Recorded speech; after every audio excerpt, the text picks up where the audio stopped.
So magandang umaga sa kinagayam nga nagurat ng badak. So eto nga, happy Friday.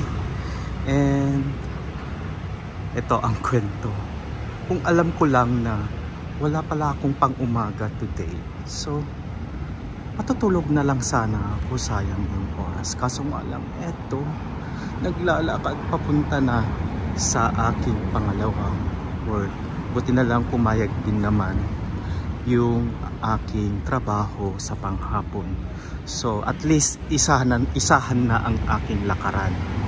So eto, ayan, hanap tayo ng bar para magkape man lang para magising ating ulirat.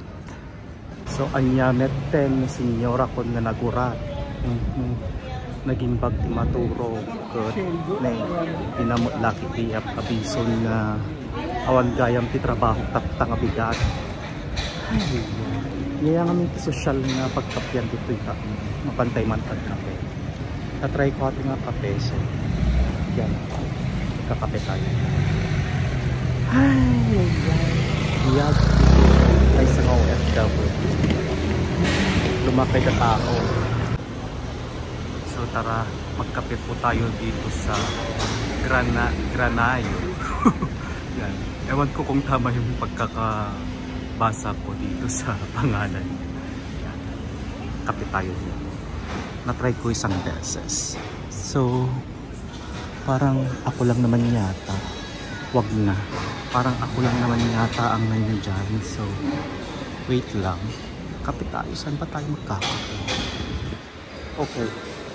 Lipat tayo. Na-try ko nga kaso nga lang parang gusgusin ako sa mga oras na to. Kasi nung nagkape ako dyan sa park na yan, ay nakapang-formang hindi OFW tayo. So parang nahiya ako. Nahiya ako na magkape ngayon kasi nakapang ano lang tayo. Nakapang normal day lang tayo. So eto, ang dami ngayong inaayos dito sa Milano. Nagado, grabe, halos metro, halos daanan.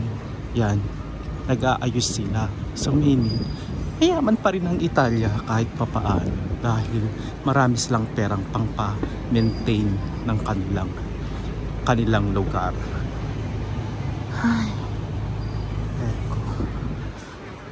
Bakasyon manen, kakabsat, ket, atoy. No bakasyon, syempre, dagigya lang nang ipapelkin niya iti, mangtod iti, the extra bonus. Tapos, dagitay hangan nang ipapelkin niya, awa. So, pahingang walang pera, kumbaga. Ay, apo nagatumang tekse, nagagayang dito. Ang dami pala nilang ginagawang mga kalsada, mga riles ng mga sasakyan. So, dito tayo. Saan ba?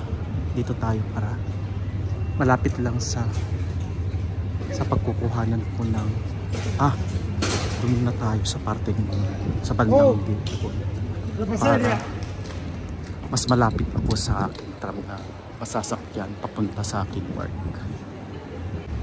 So warad tayo sa sentro latta magkita tayo mantitugaw tayo dito tagkape tayo kita.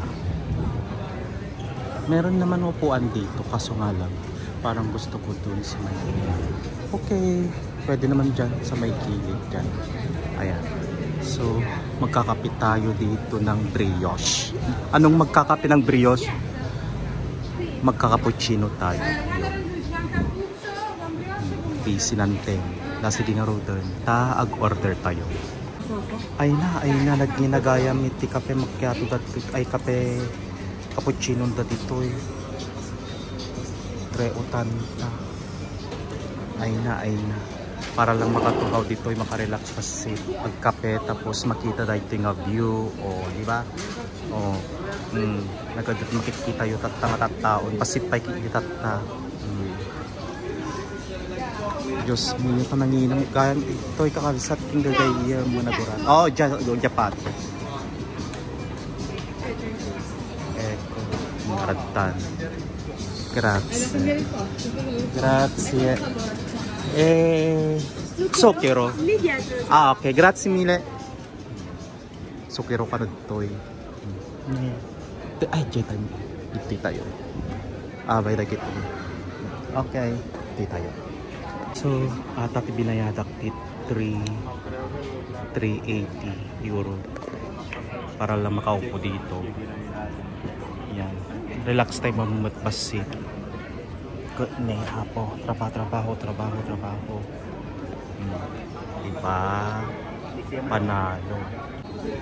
Ay. Kastoy itibiyag ni dito'y Milano. Yan. Trabaho, mangan, trabaho, pasya. So, enjoy kaasi ni Apo, praise the Lord. Nakakaahon naman. Diba? Damang kami nawawanti sa bali nga pwesto tayo.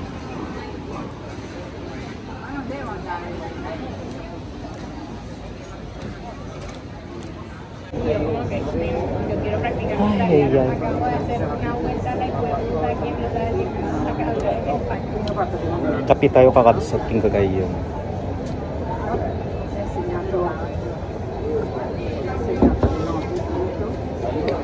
So kumusta tayo? Mukhang makaturturugak pa lang.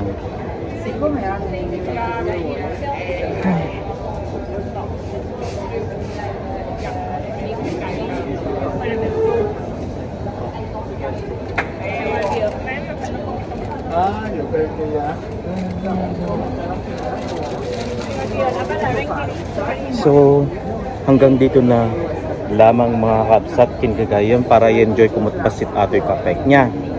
So thank you for watching and see you again on my next video. Goodbye and God bless you.